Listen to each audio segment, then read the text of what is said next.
Hey everybody, I want to come real quick and give you a great word of encouragement. A word that I really believe is going to bless you and encourage you to keep holding on. Hey, back in Genesis 12, God gives Abraham this phenomenal promise where he says to Abraham, hey Abraham, why don't you follow me? Okay, why don't you launch out into this journey of faith and just follow me where I lead you? And I'm going to bless those who bless you. I'm going to curse those who curse you. And in you and in your seed, all the nations of the earth will be blessed. Well, that sounded great to Abraham because all he had with him was Sarah, some servants, and his nephew Lot. Well, his nephew Lot and he separated a couple of chapters later because God just kept blessing him and blessing him. But Abraham never did have that son. He never had the promised child that God had been promising him.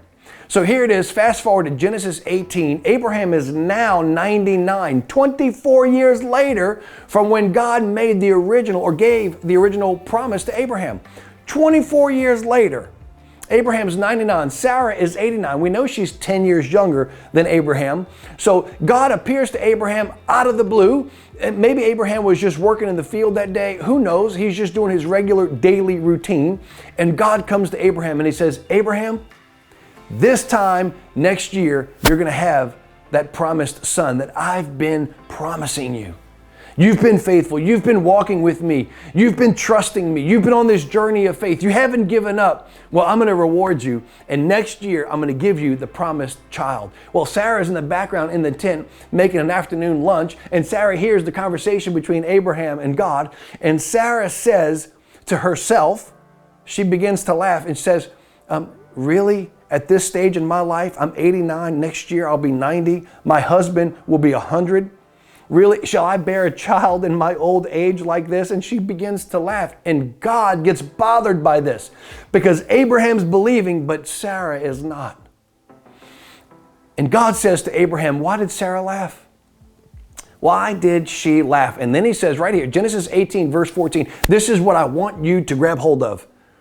God says to Abraham, is anything too hard for the Lord? Is anything too hard for the Lord?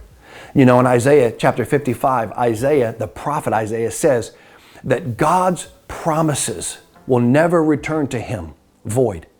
His word will never come back to him void. If God spoke it, it will come to pass.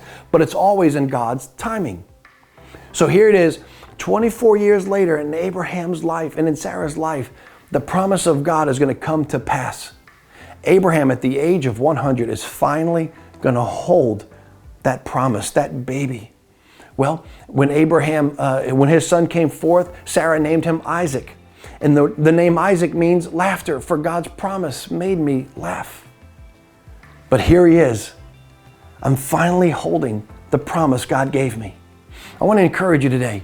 Never give up on God. Don't give up on the promises that he's given to you. Maybe he spoke to you a week ago or a month ago. Maybe it was years ago. Maybe he gave you a promise of your child coming back to Jesus. Maybe he gave you a promise of your business growing or your marriage getting better, your finances finally growing, things in your life. Maybe he gave you a promise for a child. I want you to hold on to the promises of God. Don't ever give up. Trust God, believe God. He will see it come to pass. We love you. God bless. I hope this encourages you.